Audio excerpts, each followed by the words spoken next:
Not that kind of Christian here. Bit early to take to YouTube, but a few things I've been kind of thinking about, and, well, frankly, I'd just like to share them with people, okay? We had a great time yesterday on Monday studying various parts of the Bible together at church, and one of those involved faith as small as a grain of mustard seed. Yep. Don't really want to go into that. I want to think about something else and kind of think about it with you people in mind. Okay. Another one where I'm just going to put little pauses in, okay? I want you to look at this. Just look it through, okay? It's on a post that was about drag queens are not coming for your children, but guess who is? I watched a US teacher standing before some kind of committee or whatever, explaining that she has so much that she has to teach children, she really can't have the time to teach them to be gay.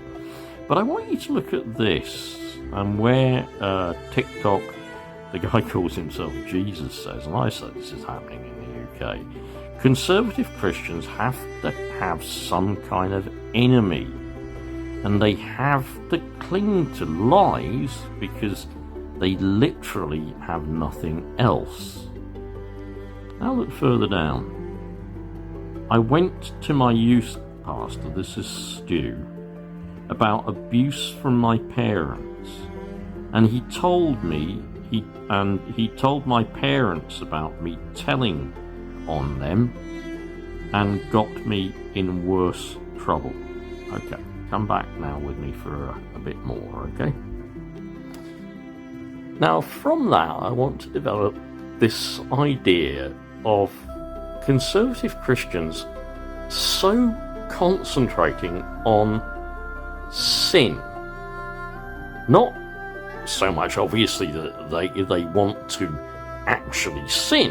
They want to do it, but they're so conscious of this idea that so much is a sin. We as humans were conceived in sin. We were born into sin. The sin of Eve, the sin of Adam. Sin is part of how we were created. Sin is part of an imperfect world into which we were born. Sin seems to obsess them. And they need, I guess, not only to call it out in themselves, and I would hope ask forgiveness for it, yeah, but they need to point it out in everybody and everything they seem to see. Now, it goes without saying, I suppose, that all of us use scapegoats sometimes. I don't care who we choose, whether it's immigrants, illegal immigrants, whether it's LBGQTI plus people, whether it's just people we don't like. Maybe it's people we just don't like the look of, so we scapegoat all of our anger and frustration onto them. We're humans. We do that, yeah?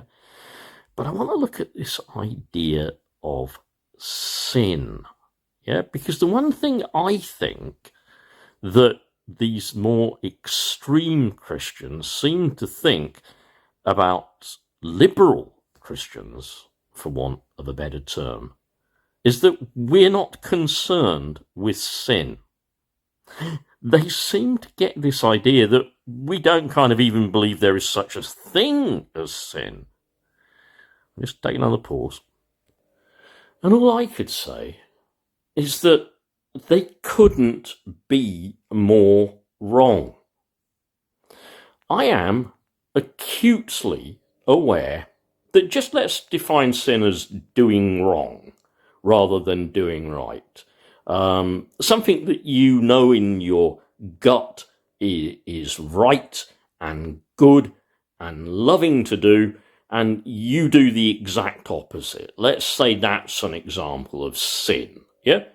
Let's say it's something that you kind of have done in the past that, frankly, you are even ashamed of. And I don't necessarily think shame is a bad thing in us as human beings, but obviously to focus on it is psychologically unhealthy.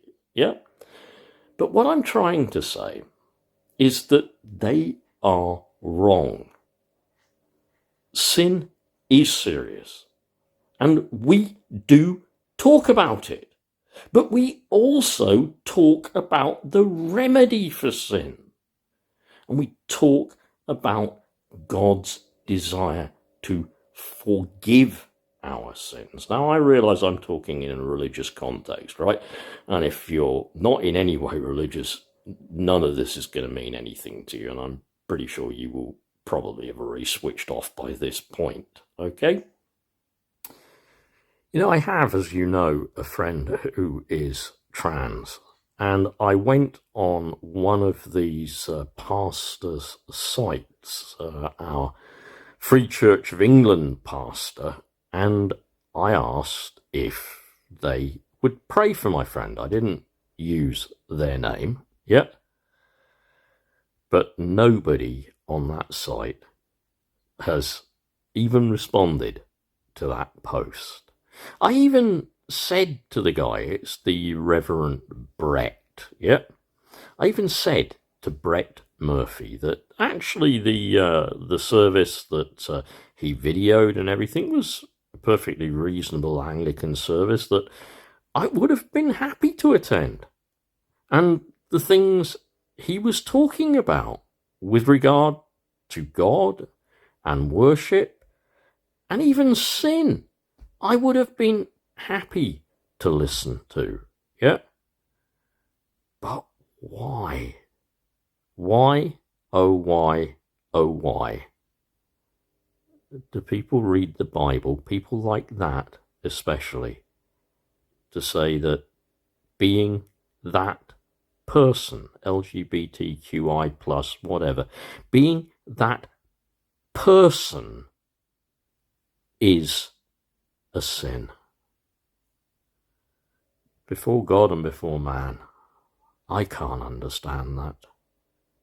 I just can't understand it.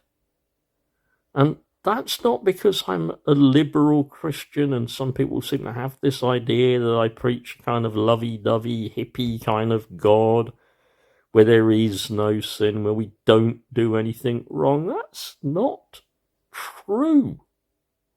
It's absolutely not true.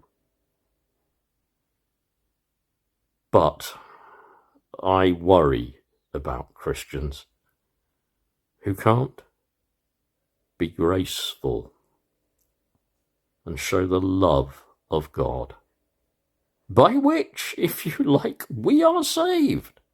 We are Christians and we are saved by God's grace. And that's what we want to be thankful for and to live in. I know it's a long one, but maybe some of you will listen to the end. Bye.